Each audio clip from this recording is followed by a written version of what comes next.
Hey there, my name's Mark McCartney, and welcome to the What is a Good Life podcast. Over the last 2 years, I've interviewed over 170 people around this question, not to provide you with a universal answer, but to help you to find and define your own answer to this question. On the 47th episode of the What is a Good Life podcast, I'm delighted to introduce Monika Jiang as our guest. Monika, a curator, a writer, and community builder, currently focuses on exploring loneliness as a uniquely shared experience with the potential to bring us all closer together. Throughout this episode, we explore how we've isolated ourselves from each other, the depth of relationships and intimacy in our lives, the dynamics of unhealthy dialogue and political division, and the impact of our hyper-stimulated lives influenced by technology and work. Additionally, we share our own personal experiences with loneliness. We delve into the nuances of loneliness, whether it's related to feeling a lack of community or connection or relationships, being alone in our perspectives on the world, or experiencing solitude in our own inner experience of life. This episode also explores the significance of community in our lives and how we can continually foster and cultivate connection. If you are like so many who are experiencing a greater sense of loneliness, this episode explores numerous perspectives on a theme that is only growing more synonymous with modern life. While we also share many insights, anecdotes, and experiences for building both more connection and community in our lives.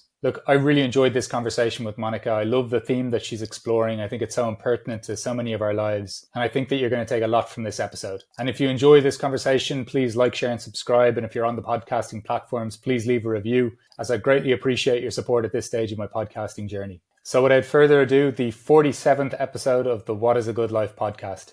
Monika, thank you so much for joining us here on the What is a Good Life podcast today. As I just mentioned to you in our pre-chat there, from either seeing some of your work at the House of Beautiful Business, your recent investigations into loneliness, some of the events that you've been emceeing around Berlin as well.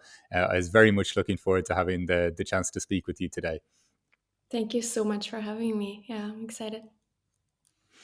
So Monika, as you've been pre-warned, I always start these off with the question of, is there a question you're trying to answer as you move through life?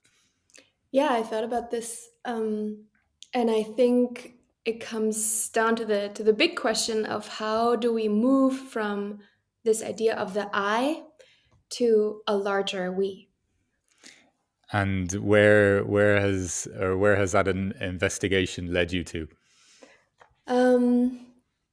Well, I guess it comes sort of first of all from this observation that I have that we increasingly are living very individualized, atomized lives. We're almost like isolating ourselves from each other, like physically by in most bigger cities of how we live in single households and so forth, emotionally how we understand our relationships, how people actually have less and less close friends that they can really call when something is up rather than followers or I don't know, LinkedIn connections, half of which they don't really know or have ever met.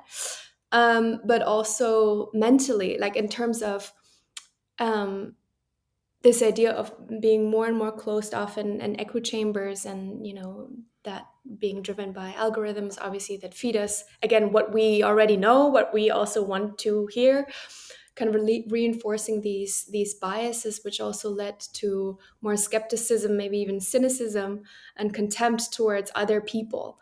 Right? It's kind of like this idea of like, why does this person look so grumpy on the street? Probably, like, let me take some distance. Like, probably that person is thinking the same about you, So it's kind of like this observation that in this isolation and this hyper individualism, how can we like gently break these barriers and break these silos almost that we're in, and understand also ourselves as a larger connected something. Within sort of this world, largely, and it's not about placing the human being at the center of the universe, because we're not.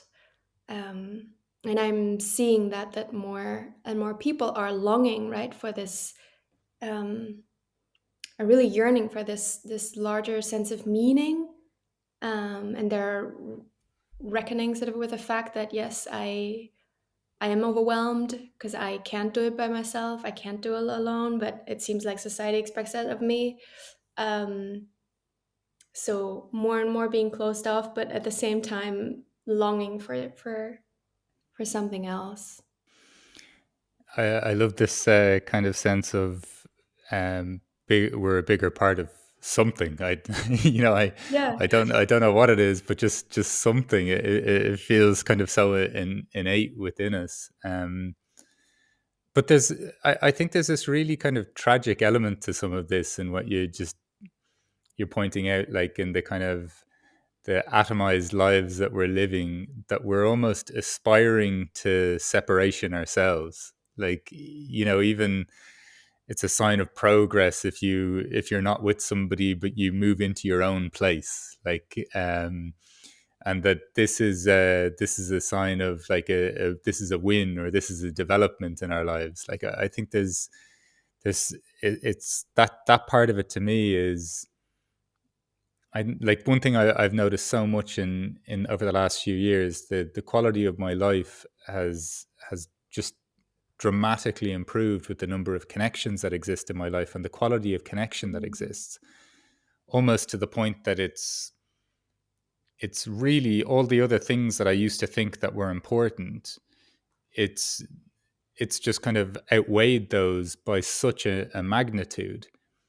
And really, when I think of even just the current systems that we operate in, the dedication to work, and the things that we sacrifice for work, like, it can be so easy to blow off so many important engagements by the simple statement, I have to work late, Yeah. I have a I'm pitch busy. tomorrow.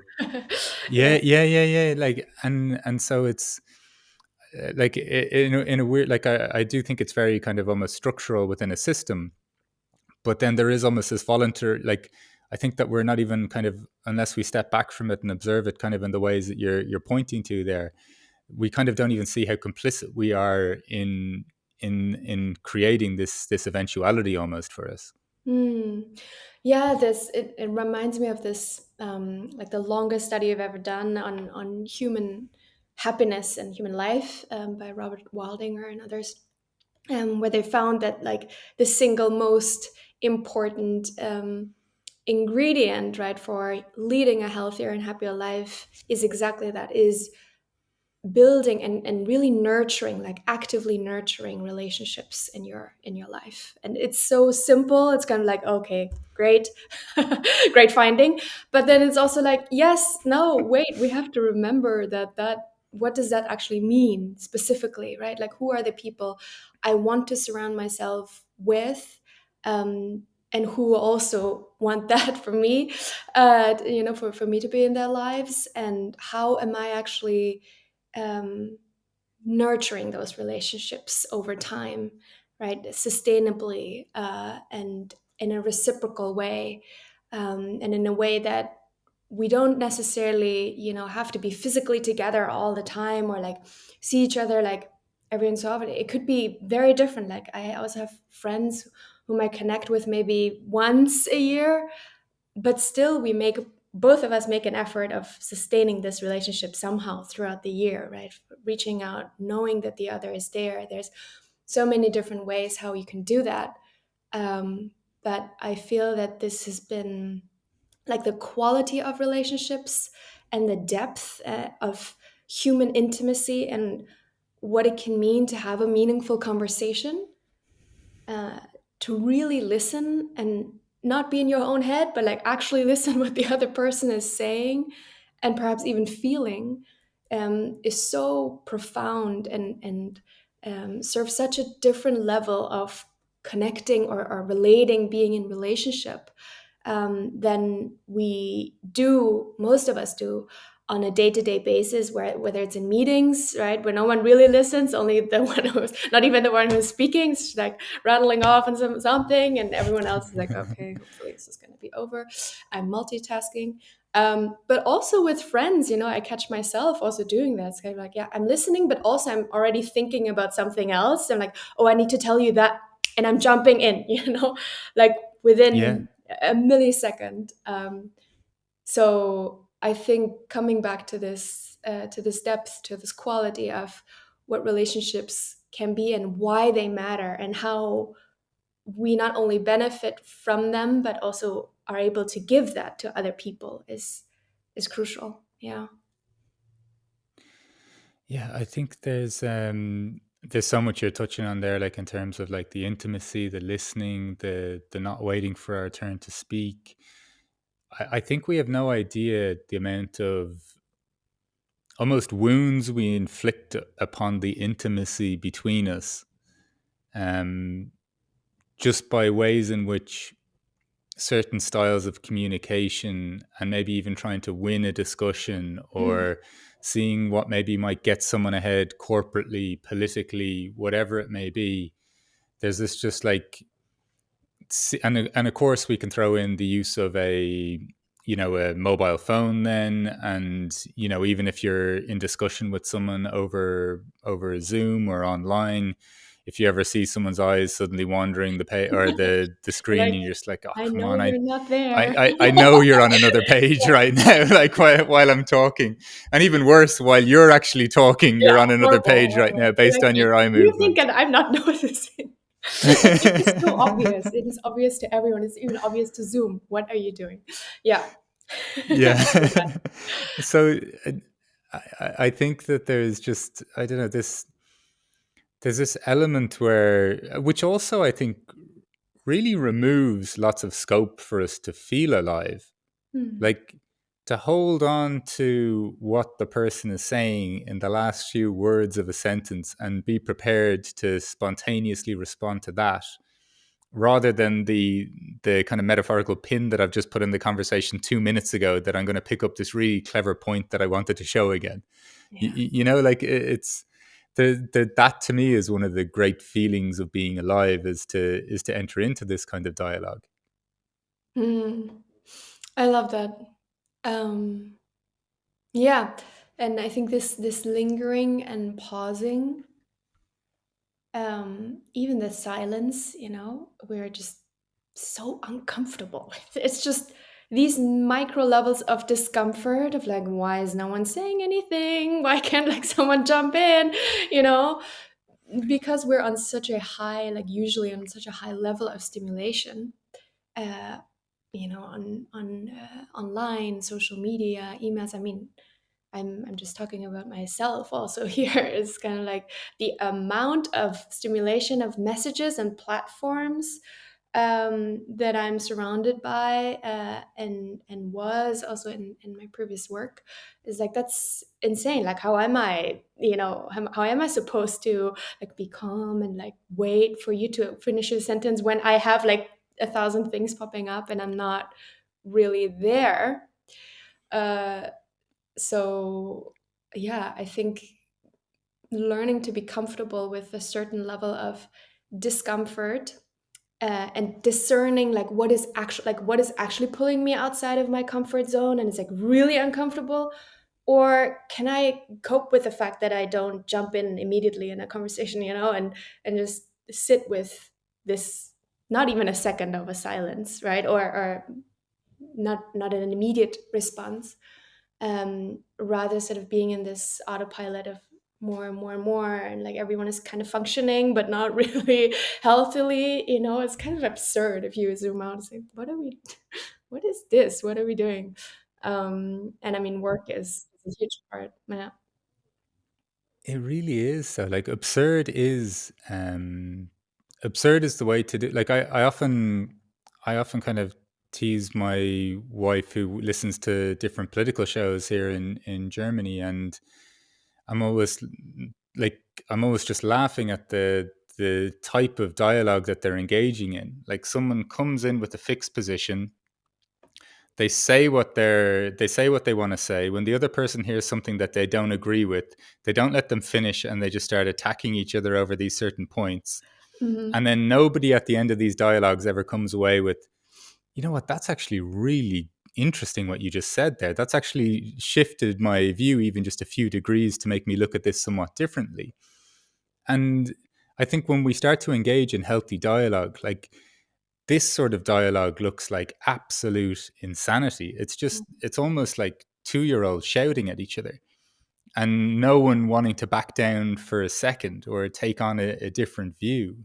So there's, but the like just from your perspective, because I'm even curious in it, what is it in myself that drives me if I'm not letting someone to finish? Is it, like I'm probably thinking the thing that I'm most guilty of sometimes, if I'm not appreciating that or letting somebody else finish, is there's something I probably want to say that makes me look good, or that that maybe makes me look at, this is a point that I don't want to lose because this is something I can say something clever in. Like, it doesn't have to be a very malevolent or disrespectful kind of thing. Like, and then the because like even the silence part, I think I'm pretty okay with, but sometimes I don't know, there's something in it where I'm trying to show something, or I'm trying to, I don't know, guide something a certain way.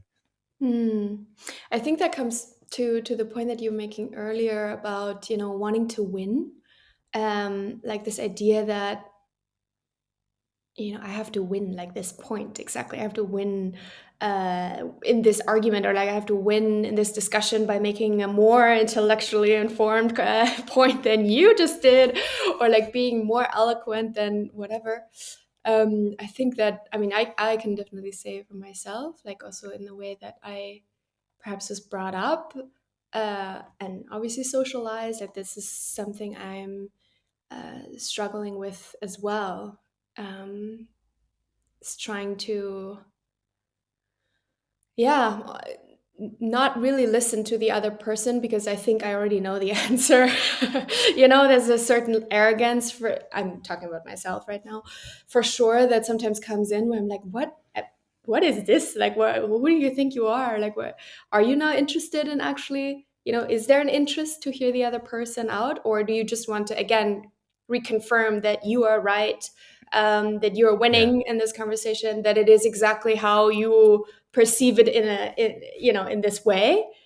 Why are you having that conversation then in the first place? Like, if you want that, then don't seek out that connection, because there's so much in someone offering just a slightly different perspective, or asking you a question about, like, do you really think that, do you really, was that really how you felt when you did this or that? Like, yeah, I don't, yeah, maybe not like that, or maybe the words I chose were not right, right? So there's so Yeah. much in this in between space, um, that can go far deeper than just a, okay, now I had this conversation, check, I was right.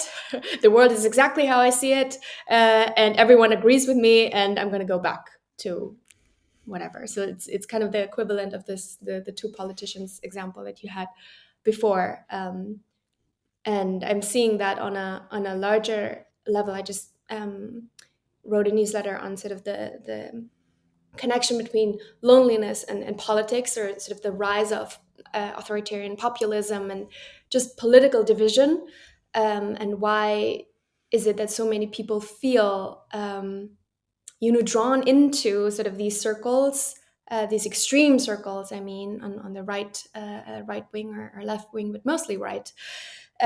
These days, how is it that they're being drawn into these spaces so much, and like they resonate so much with these narratives that are very much grounded in this idea of, there is only this truth, and we have it, like we have it, and you're part of this if you're joining, and we are against the other, right? This is very much this binary thinking of right or wrong, and we are the winners and those are the losers, and we are the ones who belong here, those are the outsiders. Like, it's always the same kind of tactic of othering, um, and in very, like, not in those extreme ways, but I can see that in myself and other people around me, that we're doing that as well. Like, not in those extreme ways, maybe, but it's the same kind of bias almost, that you have, that you want to be reconfirmed, and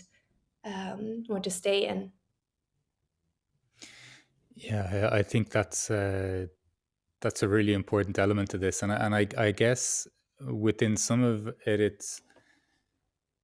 it's we have a certain tolerance maybe for a certain degree of uncertainty, or that we have some desire, if I were to think the best of humans, if you know what I mean, and just try to sympathize almost with us as to why we're falling into some of these patterns, as opposed to being absolutely malevolent intentions all the time.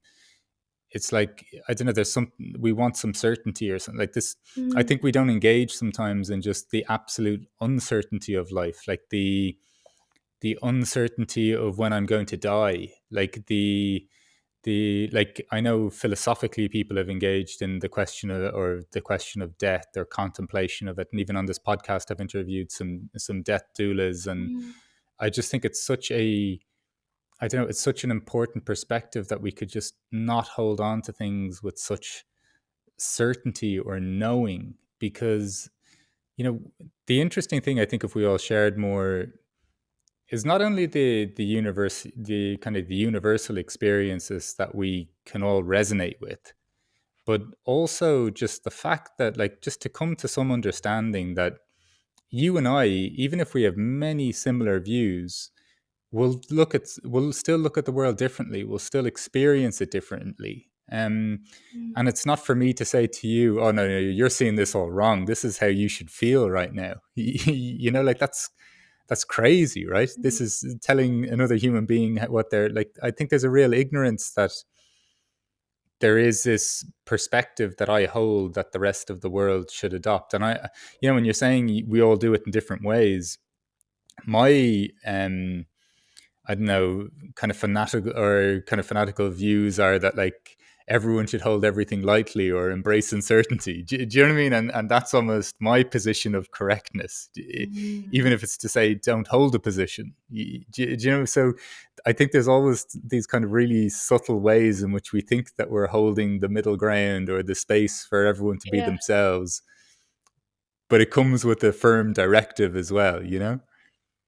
Absolutely. Yeah, that's funny. It's like, no, no, no, I'm that's and that's so ironic, right? That many people probably think the same way. And no, I'm very tolerant towards this, or like, I feel like I'm very, I mean, it's not me, it's the others. Of course, if I compare myself with that person, like, so it's kind of funny, in a way, to think about that, and that's exactly what I was trying to get at with this initial, right, question of like the I, that which is something that I'm thinking about, what constitutes the I, and this larger we of part of something, that is bigger, is this overemphasis on me as an individual, but also me as a human being. This goes like large to this idea of yeah, intelligence. But we're the most intelligent species, and yet look at us. I'm like, I don't know if we have defined intelligence in the right way.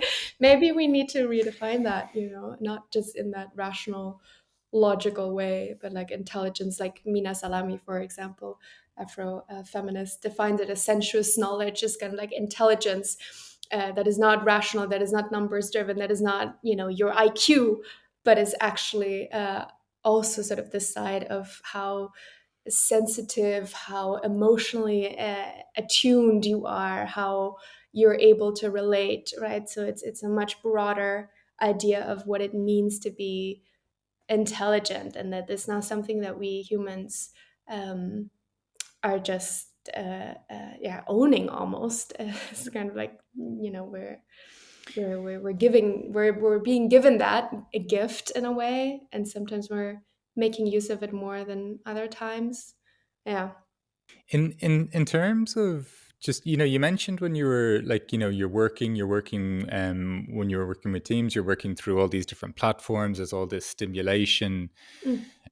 Just your thoughts, I guess, on this kind of the paradox of our interconnectedness and our loneliness as well, like just from whether it's your own personal experience or the things that you're exploring with other people, like what comes to mind for you in that kind of investigation. Mm, yeah, it's sort of this, to be lonely in these days means to be hyper connected, which is the paradox, right? So we have all options to, which is amazing, and I love it. To reach out to other people on the other side of the world, or um, yeah, who are exploring something interesting, and you're able to follow them, or you're able to connect with them, and that's great. And you're able to find sort of your kind of people, in quotations. Who are also interested in something super specific, like super nuanced, like crocheting or whatever. It's like baking sourdough things, um, and that's great. And at the same time, it kind of compensates the, again, sort of the quality of relationships and the quality of connections we ought to be having in our life overall, and sort of the effort that we need to put in for those, that are more than I'm texting you on WhatsApp, I'm exchanging quickly something on LinkedIn, you're following my posts on Instagram, right? This is like a very superficial way on how we interact, and that's happening on the mainstream right now. It's kind of like, yeah, I feel connected. I feel like I'm getting this dopamine spike, and inside of me, and you are from that interaction, but it's not the same as sitting with someone, and that can also happen online. Absolutely, it's not sort of the distinction of real life or online, but sitting with someone in a deeper conversation and in deeper presence and resonance, I guess, with each other. So I think that's sort of where loneliness, perhaps in a more even existential level, is so common, or has become so common, is that the relations and the relationships that we're having um, are not as profound, or not as deep in quality as they could be, and that we're accepting sort of these, yeah, lower quality connections because they're still keeping us afloat, you know? Um, and I think in that, we're losing the capacity to ultimately connect from a deeper place, ultimately converse, ultimately think more critically for ourselves, and not just be fed some news on that are highly, highly targeted to feed us a narrative, but like think critically about what is actually truthful to me, and what am I seeing outside in the world or in discussions with people. Is that really true? um, and to then be able to resolve also conflict in a different way. But I think we're losing sort of these capacities almost, to these human capacities that are so essential, I think, for our lives. And in that, we're feeling more and more alone. People feel more and more alone and isolated. So that's one side of it, that is sort of a broader picture than sort of how loneliness is usually being defined or conceived as, something either that is just concerning the elderly, the people on the margins. It's kind of like, no, not really, not only them. Yes, also, but not only. And also that it is a public health issue, and it has, if it's chronic loneliness, obviously it's very different symptoms and effects on mental and physical health. But what I'm trying to do is almost broadening sort of the spectrum of what loneliness is, how it can feel, and how by sharing it more, and by allowing us to acknowledge that yes, we all feel alone and we all feel lonely sometimes, we can actually come together um, a little bit closer, rather than further separating us. There's something I just find so, I don't know, affirming about life, or something, like in the paradox of loneliness being the conduit for connection. Like you, like Yes. Yeah. just even some observations like that don't kind of let me get too high or too low in life, if you know what I mean, because it's like that actually that makes so much sense to me, or just feels so true, if you know what I mean, that we could connect through our Mm. loneliness. There's so many interesting things you say there that I think that people need to be cognizant of nowadays. Is, the and it is, I definitely like I've had discussion groups. I've met people from even through this project. I've met people from every continent, and had a meaningful conversation with someone. So I definitely don't make the distinction of just online or offline, Mm-hmm. because even this conversation with you today, this will fill me up with some feeling of connection or meaning even through the act of this conversation. And yes, you know that doesn't mean though that all online interactions carry the same weight or resonance. But I think we can be so easily fooled then into like thinking or building up that if I text someone or even if I drop a quick voice note to somebody, that while they can be lovely little crumbs along the way, maybe in the gaps between like deeper connection or connection of more consequence, just not to be fooled by it. There's I had this. It makes me think of I had this experience with a friend who was and I don't have Instagram, and I've been very late to the game even with some of the social media stuff. But I don't have Instagram, and a friend. But I had an experience of it when a friend sent me a photo from a sun holiday that they were on with their family, and they were telling me of the strains and difficulties within the family they were having, but they still felt compelled to send a picture that they're probably sharing with other people at the time. And when I just looked at the photo, they just looked like the family unit. It just looked like the most perfect expression Yeah. of family happiness. Do, Yes. do you know what I mean? And I think the longer we take and the more pauses we have in conversation and the more time we have to explore nuance of what did you mean by that, or like how are you feeling right now, like while words are still inaccurate, and it's important to kind of acknowledge that there are approximations of us trying to observe what this life is.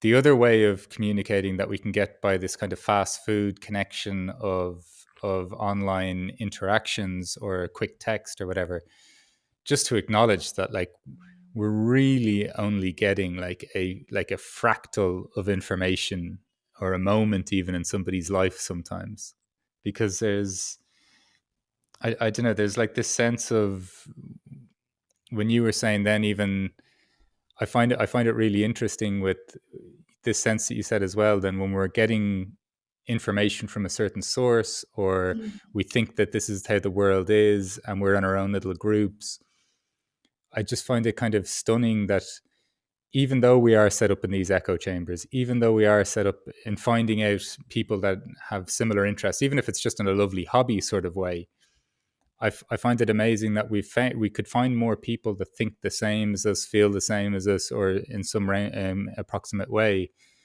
But yet, because we're zeroing in so much on these points of connections, we're losing connection with which a much wider kind of spectrum. Like, or I was thinking earlier today when walking the dog, how by having these very niche interests sometimes as well, we can cut out all the other kind of spontaneous interactions that we might have Exactly. with other people that don't have the exact same interest as us. Exactly. Yeah. Absolutely. And these people are our neighbors, right? Or our fellow citizens here in the city or in the country that you live in. These are the people that you meet in a coffee shop or, I don't know, in a park, in a public space, in a library, right? That's always my favorite example, not just because I love libraries, but because that's where if you step in a library here in Berlin, for example, you see like, oh, okay, there's students, there's seniors, like elderly citizens. There are also homeless people or like unhoused people, who are spending some time there because it's cold outside and they can just sit there and scroll something on the computer, check some books, whatever. Um, there's people like me who are like somewhere in between writing or just looking for a cool place to work and be stimulated in that way. So these are the places, right, where we, or the train, public transport, where we actually get in touch or are exposed to other people who are perhaps different this perfect echo chamber bubble that you just described, and reconnecting sort of and reaching out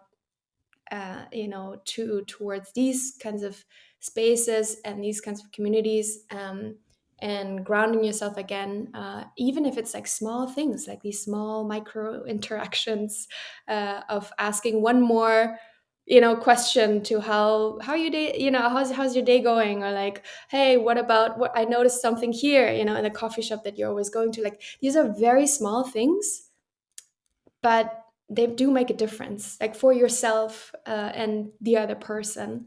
You don't always have to, at 9 a.m. in the morning, go have a political debate with someone on the park bench. But these are ways that we can slowly reinstate sort of the connections that we're longing for, and that we're missing, and that will expose us to different worldviews ultimately, and also balance out our, and I'm speaking now from my point of view, our privilege. Sometimes I'm like, I'm so in my world that no, I'm busy. I have so, like, these are issues that I have to resolve, and these are the problems that I'm concerned with, and I'm just like here with myself, me, myself, and I. And I don't look around. I don't lift my head. I'm just in my phone, and I'm, so consumed by myself and my little problems. And then I meet someone, or I'm exposed to something, and I'm just like, oh, it's like traveling, right? It's like, oh, I don't, these are problems, yes, but also not, like, to come down to earth a little bit more, Yeah, I yeah. think is sort of the point here. um, and seeking out those connections again, whether that is in the neighborhood through volunteering. I did some volunteering here this summer, and I was like, wow, this is such a different space. I would never interact with these people, and they probably wouldn't interact with me, if there wasn't something like volunteering, helping out, or going to other events that are not just in your like immediate realm. Yeah, I think there's so much there that you say that resonates, even just from, like, I don't know, like the local coffee shop here for me is a big one, like, of Mm, just and then as you say there, like, it doesn't have to be, I've had experiences of both sitting beside the same person, because I usually go there for some time to myself. Like, I don't go to meet people there. okay. Fortunately and unfortunately, now I seem to know everyone there, in Yeah, terms of my own everyone knows in you. terms of Yeah, my own you're here. quiet. Yeah, yeah, yeah. In terms of my own quiet space now, that seems to have been evaporated. But even just simple stuff like just passing a comment to say that you see somebody. Like, sometimes I like, because as valuable as, we were talking about the depth of conversations, I think you've touched on so many,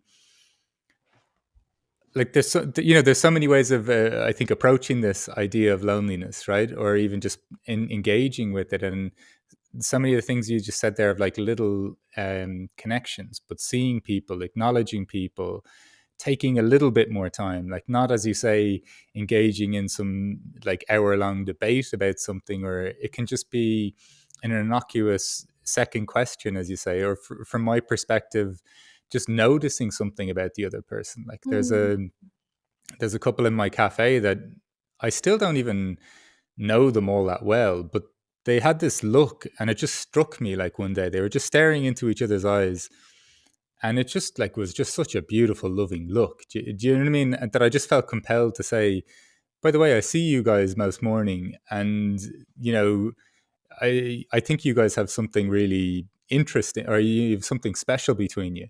And with these two guys, like, they don't we've never really sat down and just had an hour long conversation, but mm, since then we always greet each other with such, like, familiarity or connection.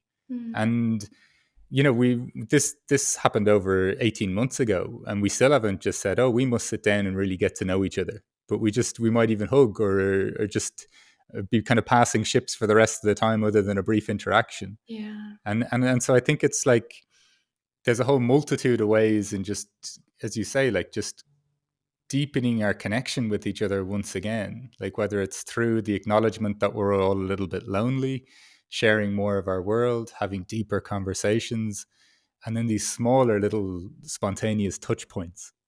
Hmm.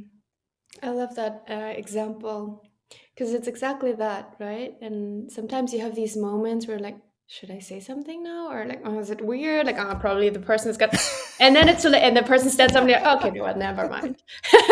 They can say something. Like, why do I have to be the? It's kind of like this, and I think it really, and that's what I always come back to also in my previous work with, with sort of community building, creating experiences for people to connect in a deeper way, in business.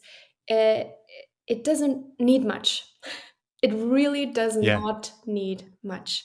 It really is just this small brief moment where, like, I will just say something. Like, what's the worst that can happen?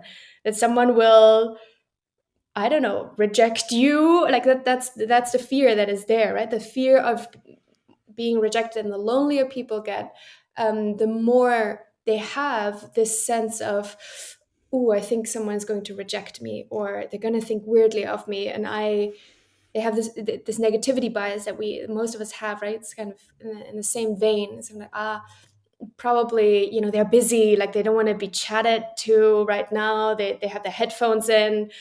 um, and it's not that lonelier people don't want to connect, right? They really want to. And there's even like these studies that say they're daydreaming.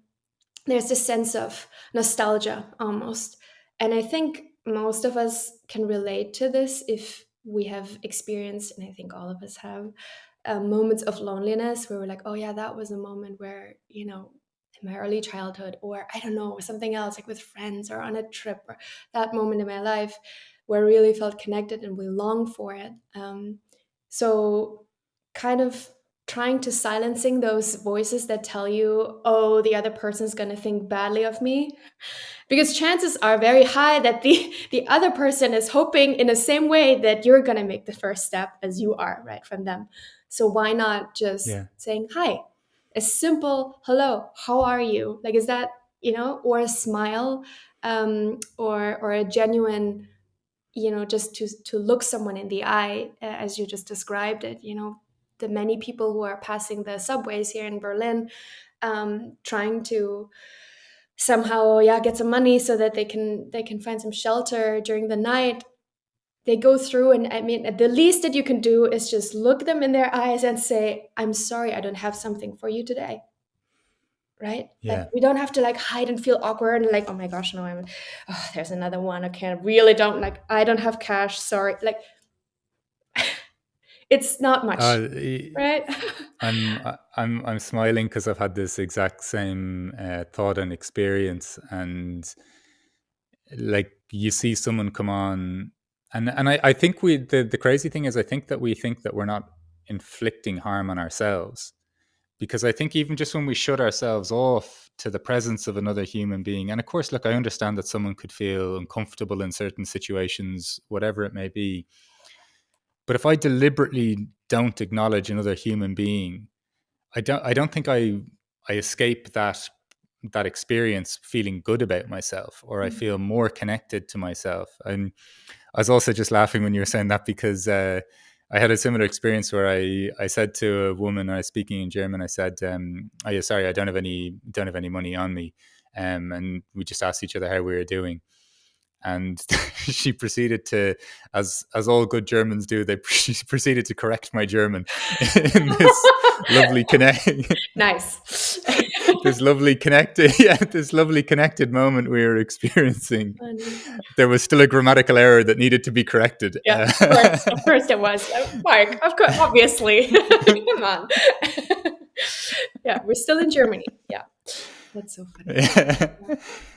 but but this is I don't know. There's something I wrote about this before, and I mentioned this in another recent podcast, where just I've cultivated something really special in my immediate area or Keats here by just saying hello to as many people as possible. And you said it there. It's as simple as hello. Now, I'm not saying that it's for whatever reason we may have in feeling introverted or extroverted. Like I personally am sometimes hugely social, then other times I just love Same. time to Yeah. myself. So I'm not saying that you need to be on all the time, but it is remarkable how simple it can be if you just repeat that same practice, albeit, yes, you may experience fluctuating or different senses of discomfort. And maybe you want some time to yourself sometimes, but I think it's stunning the simplicity of that practice of just saying hello, acknowledging people, and doing it in your local area that it can actually build. Like, because it's one thing if you do it at a networking event and we're all supposed to shake each other's hand. Yeah. It's beautiful to do it in the one area where then things can spontaneously build, like little Mm. synchronicities of connection. Like, even one thing I noted after after our baby arrived here, there were people that I didn't know each other. That I knew one person knew that we already had the child, and then I didn't even know the other person's second name or had their number. But as I was walking my dog some mornings, they were numerous people were congratulating me on the birth of my baby, even though they hadn't seen the child in public, so they had no other way other than those kind of synapses of Mm-hmm. connections between people that just start from hellos. Mm. Now, I know in all the big problems we're maybe trying to figure out in our life and all the complicated things, or maybe the goals or the things that we're striving for, I can't describe to you how good it feels. Someone who I vaguely know, like, being excited for me, or having a real, like, smile on their face saying, oh, amazing news. Do you know what I mean? Like, it's so simple, and it's so easy to discount, but when it happens, it feels absolutely glorious. Hmm. That's beautiful. That's really, really beautiful. Hmm. In terms of what you're looking to explore then, even around this, or even things you're creating in the sense of building connections, how are you approaching it then? I know even through the newsletter, but even events that you're hosting, like, what's your approach? Yeah. I really want to start simple by starting even the conversation about loneliness and inviting different kinds of perspectives and seeing how people are resonating with that. To have exactly this kind of dialogue, hopefully, where I'm just genuinely curious, how loneliness shows up for you is different from how it shows up for me. Um, and the many many nuances in that, I think are thrilling. Thrilling in the sense of, they show this complexity of who we are as humans, of life, and of the many ways that we can actually relate, even though we have different experiences, we feel we are different from each other. Right, so I think that's the first thing, and then doing that exactly through writing, but then also through gathering people, um, really to treat it almost a little bit like an open lab kind of a thing. Yeah. Because I don't know where this is going. I have no major plan. I just started, and I was just like, let's see if in a year from now I'm still alone with this, and I feel more lonely, then maybe I should pursue something else. Or if I'm actually able to create a sense of community, um,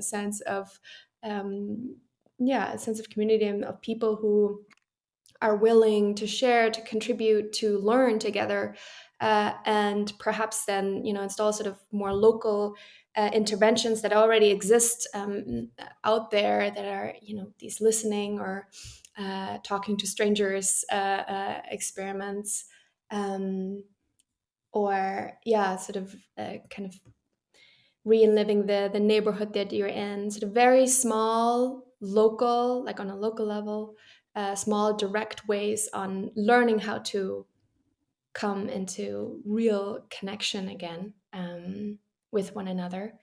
that are outside of our usual bubbles. I think that's sort of the thing that I can see happening, that I would love to initiate, and that I only would if it turns out to be sort of a shared um, endeavor where people feel like, yes, there's resonance, we feel like there's a need, and we want to do this. So yeah, we'll see.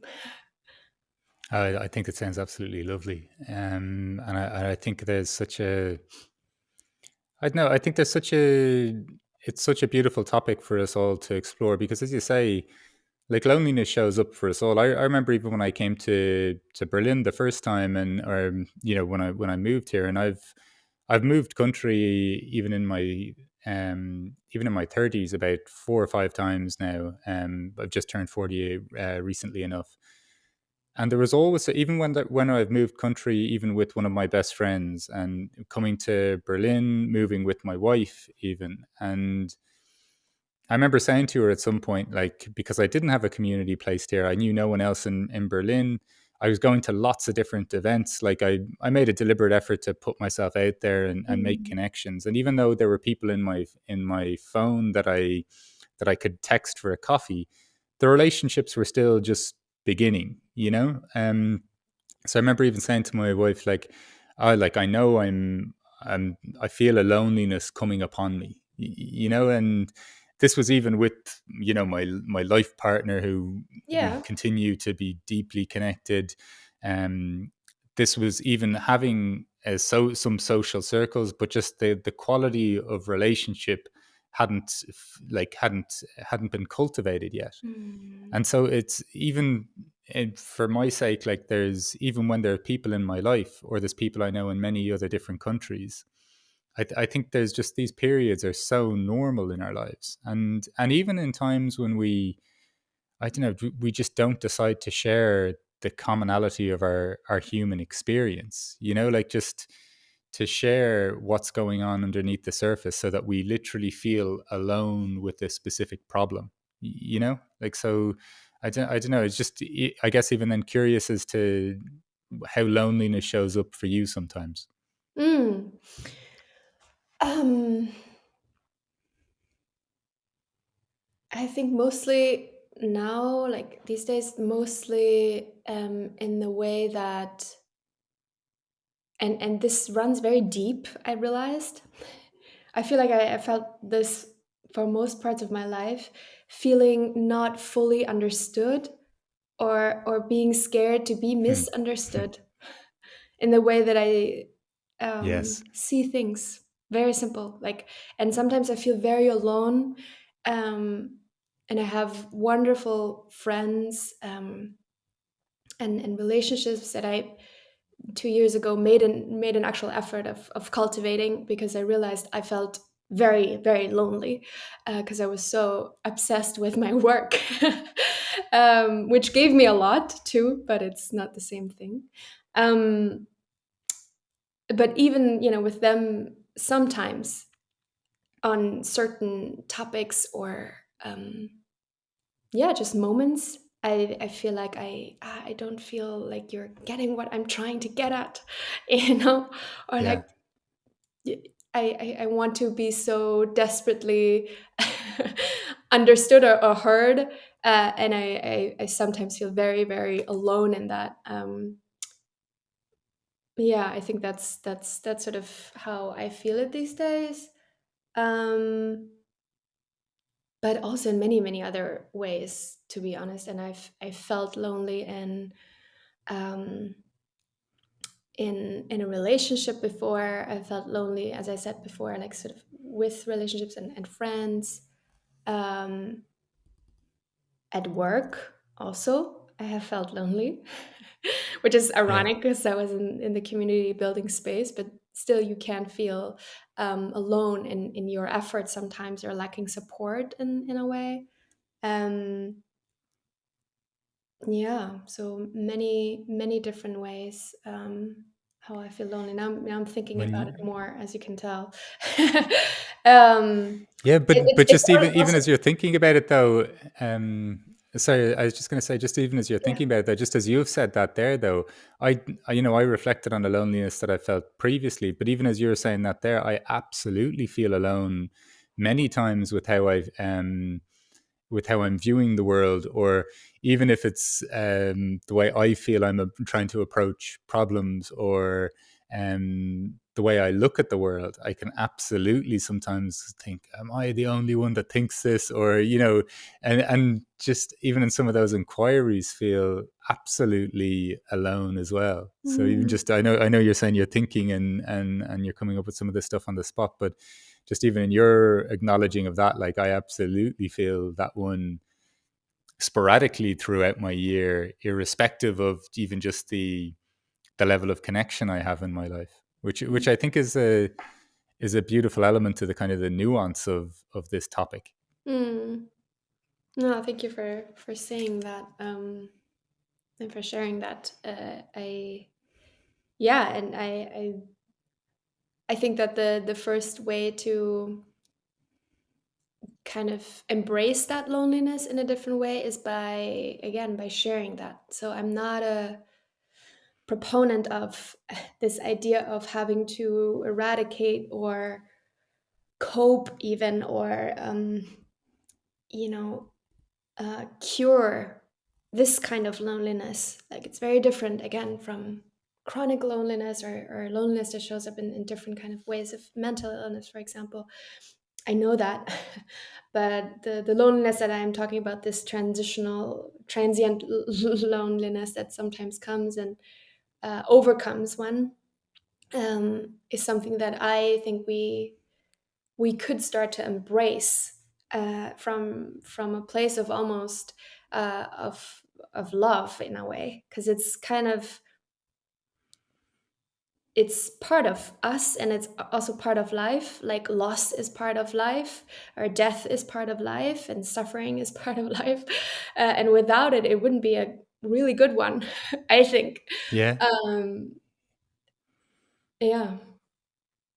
No, I know we even said some of that in our we I said some of this in our pre-chat, but I absolutely agree with you that it's not about coming up with a solution or an antidote to any. A lot of these things are just part of the human experience, and I think if we spent more time just even just acknowledging their existence, or even just for ourselves, I just think it brings a richer experience, even though it won't extricate us from the experience of the various emotions, the various challenges that come our way in life. So yeah, I love this sentiment of you're not on a crusade to eradicate an experience, God, no. just Yeah.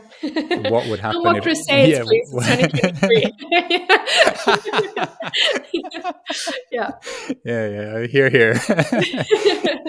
um Monica, just you've touched on obviously so many different themes in terms of just the quality of relating, and the perspective of not even putting ourselves at the center of the universe, curiosity, listening, connection, and so many of these kind of lovely themes. And just when you mentioned there that you don't think a good life would be eradicating certain things like suffering or death or any of these things.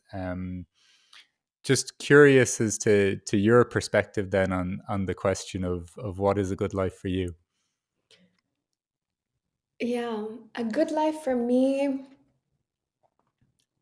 I think, is in essence a shared life, is a life that, is held by kind of an interdependence um, of mutual care, of me and others. And with others, I don't just mean humans, but also, all the living things and more than human beings that are on this earth and beyond.